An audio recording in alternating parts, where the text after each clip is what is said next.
Hi there guys, I hope you are having a good day. Now there has been a lot of dispute about whose fault it was about AJ versus Fury collapsing and no longer happening.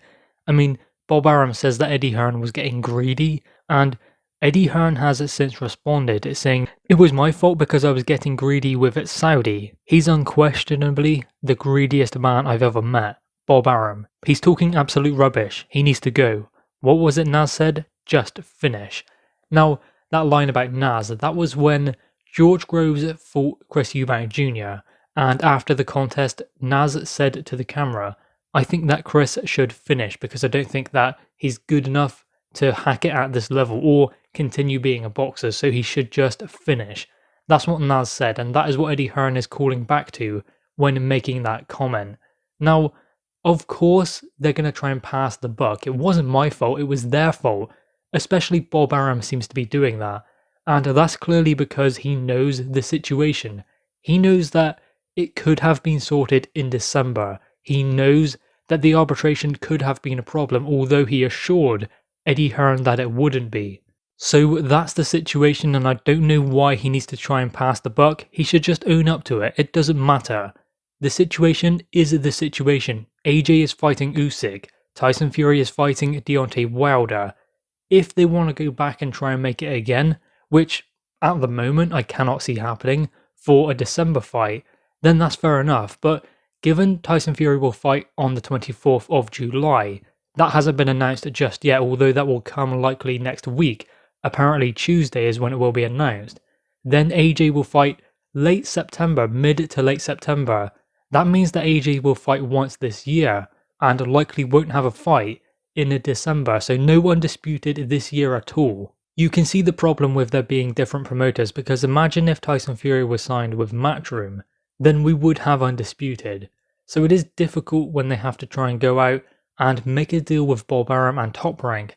And as Eddie Hearn has said in previous interviews, to trust them that the arbitration won't be a problem, to trust them that their intentions are to have undisputed next, not to have it break down and within a week have a contract signed to fight Deontay Wilder.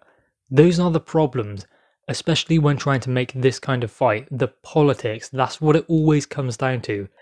It has done with AJ Fury, it did with AJ versus Wilder, and I would imagine that that will continue to be the problem until two fighters come together to fight for undisputed and are on the same platform with the same promoter. Look at Josh Taylor versus Jose Ramirez. Fight done, and Josh Taylor emerged as undisputed. Can you imagine that fight being made if, when Josh Taylor removed himself from Cyclone and went to look for a different promoter, imagine if he had signed with Eddie Hearn?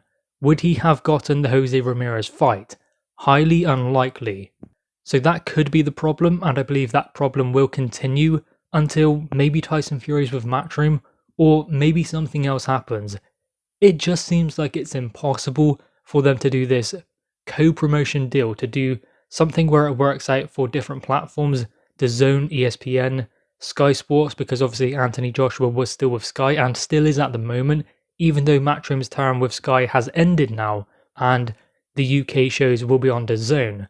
Still, Anthony Joshua has one fight on his contract with Sky Sports.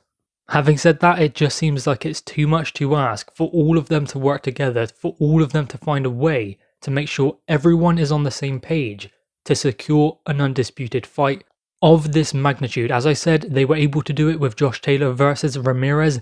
Yes, it's a different weight class. Yes, there is less money involved, but were they on the same platform? Yes. So the deal was done. It's easier to be made. Why did Josh Taylor sign with Top Rank and not Matchroom? That was because he knew he could get that Jose Ramirez fight. On Matchroom, he probably wouldn't have gotten it. So he made the right decision for his career by signing with that platform and with that promoter. Who knows what could happen in the future for him, but considering he moved to Top Rank instead of Matchroom, you would imagine that it was because he knew that had he made the wrong decision, he wouldn't have gotten the Ramirez fight, which was the one he wanted and the one he knew he could win. And until Tyson Fury and Anthony Joshua are fighting with the same promoter on the same platform, which I don't know if it will ever happen, but it is only at that point we can really get excited about Undisputed actually happening. because it just seems like it's too difficult. The politics seem to always get in the way.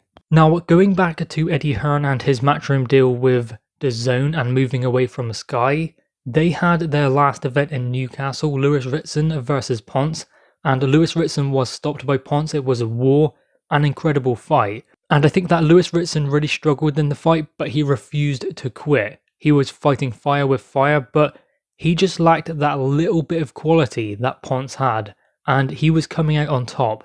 He was the better man and he got the victory, but Lewis Ritson will be back. You have to wonder about Lewis Ritson and levels. Can he get to that level where he could challenge against Josh Taylor? I mean, in recent times he has been talking about that, but considering he suffered now 2 losses, and it seems to be when he ups the pace, that is when he finds it difficult. He had a good win against Robbie Davis Jr. Maybe he needs to try and find different things that will work for him. Obviously now he has gone up in weight, but still, we were led to believe that before he was a bit too weight drained and he needed to move up. But you can see him struggling when he gets to a certain level, and I think that he needs to find maybe some way of navigating that kind of situation, be smarter. And I mean, he's a great fighter, he always gets stuck in, gives value for money. But when he's caught in that whirlwind, I would like to see him show a little bit more quality, but he's done himself no harm, and what he stood up to on fight night was incredible. So he gave the fans a great value for money in a great event. And he's shown great heart in continuing, especially under that kind of punishment. There was that situation with the towel coming in, then being thrown out by the ref as well. That was crazy and ridiculous, because the corner know him better than anyone. So if they are deciding to stop the fight, then the fight needs to be stopped because they know Lewis Ritson. So that was a terrible situation, and I'm just glad that everyone is okay following that kind of refereeing. Now, that being said, with Lewis Ritson and his future, I think that he can still have a great future. 1 setback, 2 setbacks, that doesn't mean all that much. When you think about the comeback can always be better than the setback. The only problem is, how do they deal with that setback? So what does Lewis Ritson do now to make the changes necessary so this doesn't keep happening? I believe that what he needs is a good 3 or 4 fight plan. So he needs to sort out fighting a certain fighter, then moving up a level, then moving up another level, and working on showing that quality when he's caught in that kind of whirlwind. Because in that situation, I think that if he were to show more quality and work behind his jab, navigate the ring a little bit better, work on his positioning and his footwork, then he can make things easier for himself in there. I mean, it's not easy when you've got a fighter like Ponce who's coming on and always is getting stuck in. I mean, I think it was going into that 10th round when Lewis Ritson looked really tired. He literally just jumped on him, stepped on the gas straight away. He was tired as well, but he was refusing to be the last one to stop throwing, and he was always going to be first. And it is those situations that he needs to learn how to navigate, and he will only be able to do that through experience. He can do it in sparring, he can do it in training, but when it gets time to get in there under the lights, that's when he needs to perform. So certain fights, a 3 or 4 fight plan for Lewis Ritson, then he can start getting back to winning ways and work on different things, because I'm not seeing a different Lewis Ritson to what we have seen 3 or 4 fights ago, and I believe that that could be the root of the problem. Anyway, guys, what are your thoughts on this? Matchroom Boxing now moving on to DAZN shows, no longer with Sky Sports. Drop your thoughts on this in the comments below, pick your favourite subject, leave a like and grab that subscribe button. Thanks guys.